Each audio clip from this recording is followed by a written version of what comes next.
Allahabad high court में justice Ram Manohar Narayan Mishra की bench ने रेप और रेप की कोशिश यानी अपराध और अपराध की तैयारी को सही ढंग से समझाने पर जोर दिया है।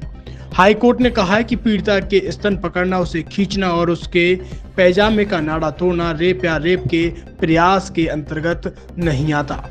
इसे एक गंभीर यौन हमला कहा जाएगा।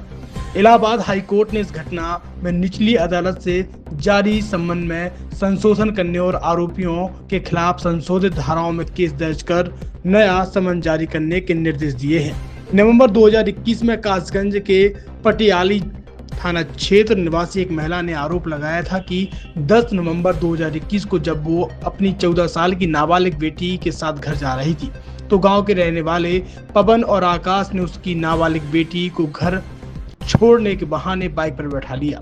कुछ दूर जाकर गांव के सुनसान रास्ते पर उन्होंने बाइक रोक दी और नाबालिग बेटी के स्तन पकड़ उसे नाले में सड़क से नीचे खींच ले गए, जहां उन्होंने उसके पैजामे का नाड़ा तोड़ दिया। बेटी के शोर मचाने की आवाज सुन राहगीर उस पर दौड़े तो दोनों आरोपी वहां से फरार हो गए। जानकारी के मुताबिक आरोपी और पीड़ित करीबी रिश्तेदार हैं। रेप के प्रयास की घटना से पहले आरोपी आकाश की मां रंजना ने एफआईआर में राजीव, शैलेंद्र, सुखबीर और विदेश पर छेड़खानी के आरोप लगाया था। सुखबीर पीड़ित नाबालिग का चाचा है और शिकायत दर्ज करने वाली पीड़ित मां का देवर है। वहीं नाबालिग से रेप का प्रयास करने वाला आरोपी आकाश पीड़ित का मौसेरा भाई है और पवन चचेरा भाई है। इससे पूरा मामला घरेलू विवाद का है।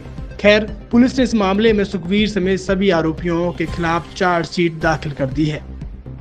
निचली अदालत ने आरोपियों को समन भेजा।